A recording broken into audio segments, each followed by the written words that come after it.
नमस्कार साथियों, मैं अनीता श्रीवास्तव आपका हार्दिक अभिनंदन करती हूँ। श्रीमद् वाल्मीकि रामायण में आज का प्रसंग है वशिष्ठ ऋषि के पुत्रों का त्रिशंकु को डांट बताकर घर लौटने की आज्ञा देना तथा उन्हें दूसरा पुरोहित बनाने के लिए उद्यत देख शाप प्रदान और उनके शाप से चांडाल हुए त्रिशंकु का विश्वामित्र की शरण में जाना।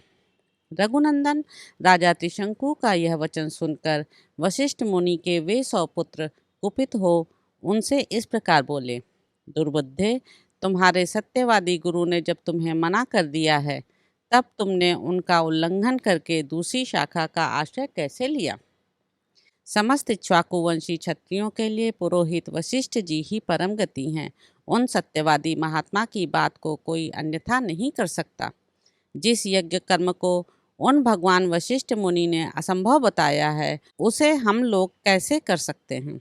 नरश्रेष्ठ, तुम अभी नादान हो, अपने नगर को लौट जाओ। पृथ्वीनाथ, भगवान वशिष्ठ तीनों लोकों का यज्ञ कराने में समर्थ हैं, हम लोग उनका अपमान कैसे कर सकेंगे। गुरुपुत्रों का वह क्रोधयुक्त वचन सुनकर राजा त्रिशंकु ने पुनः उनसे इस प्रकार कहा, तपोधनो, भगवान वशिष्ठ ने तो मुझे ठुकरा ही दिया था। आप गुरुपुत्रगण भी मेरी प्रार्थना नहीं स्वीकार कर रहे हैं, अतः आपका कल्याण हो। अब मैं दूसरे किसी की शरण में जाऊंगा। त्रिशंकु का यह घोर अभिसंधिपूर्ण वचन सुनकर महर्षि के पुत्रों ने अत्यंत कुपित हो उन्हें शाप दे दिया। अरे जा, तू चांडाल हो जाएगा।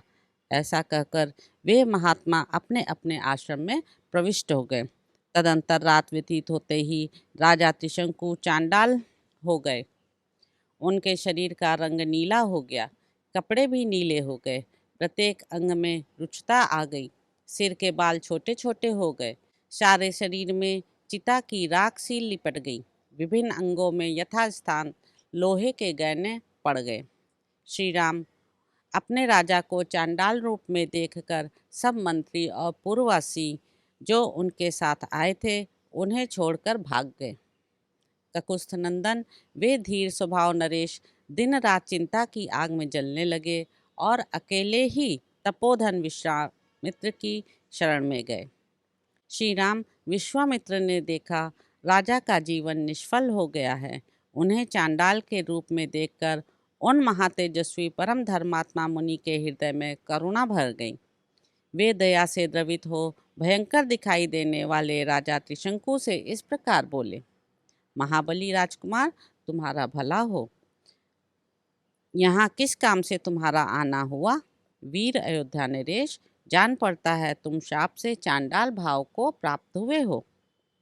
विश्वामित्र की बात सुनकर चांडाल भाव को प्राप्त हुए और वाणी के तात्पर्य को समझने वाले राजा त्रिशंकु ने हाथ जोड़कर वाक्यार्थ कोविद विश्वामित्र मुनि से इस प्रकार कहा, महर्षि, मुझे गुरु तथा गुरुपुत्रों ने ठुकरा दिया।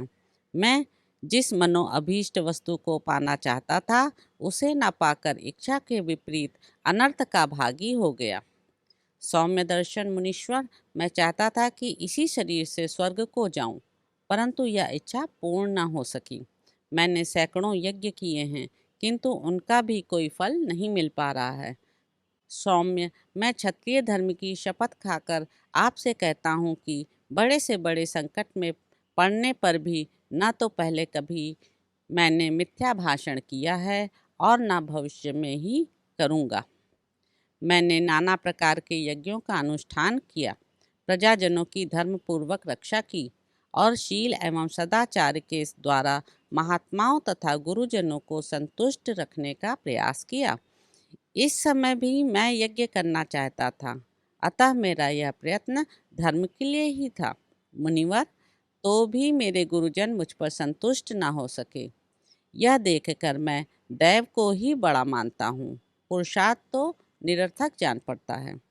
दैव सब पर आक्रमण करता है, दैव ही सबकी परम गति है। मुने, मैं अत्यंत आर्त होकर आपकी कृपा चाहता हूँ। दैव ने मेरे पुरुषार्थ को दबा दिया है, आपका भला हो, आप मुझ पर अवश्य कृपा करें। अब मैं आपके सिवा दूसरे किसी की शरण में नहीं जाऊंगा। दूसरा कोई मुझे शरण देने वाला है भी नहीं। आप ही अपने पुरुषार्थ से मेरे दुर्दैव को पलट सकते हैं। तो इस प्रकार साथियों, बालकांड में निहित 58वां सर्ग यहाँ पर समाप्त होता है।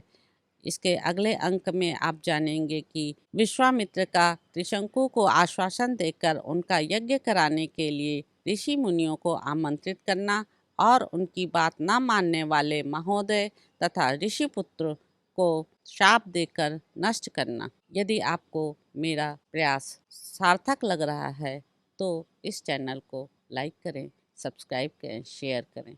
नमस्कार साथियों।